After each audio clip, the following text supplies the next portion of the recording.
Suleiman Bosho. Suleiman Bosho.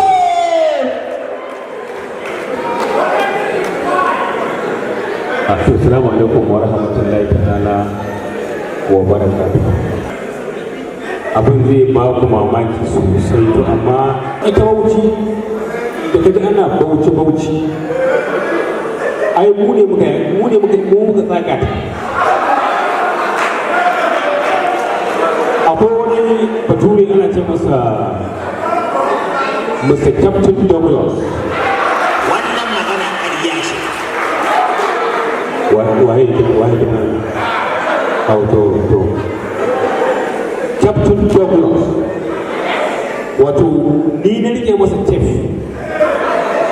tun daga birnin kudu ya sunan garin na wannan garin can na gaban haba abu na gari mai dutse da Allah ɗauki ma da kan hakoro ni na shi ya rike mutum tun daga birnin kudu har gaba da doro muka kaga ta shekarun da yawa yawanci da ana ko ana firamare ko ana elementary ko ba a mutum ba 1665 aka wannan abu sannan kamar yadda aka sani wasan kwaikwayo ne shi muka iya kuma shi muke yi musamman bangaren barkwanci.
Ana ba ka mai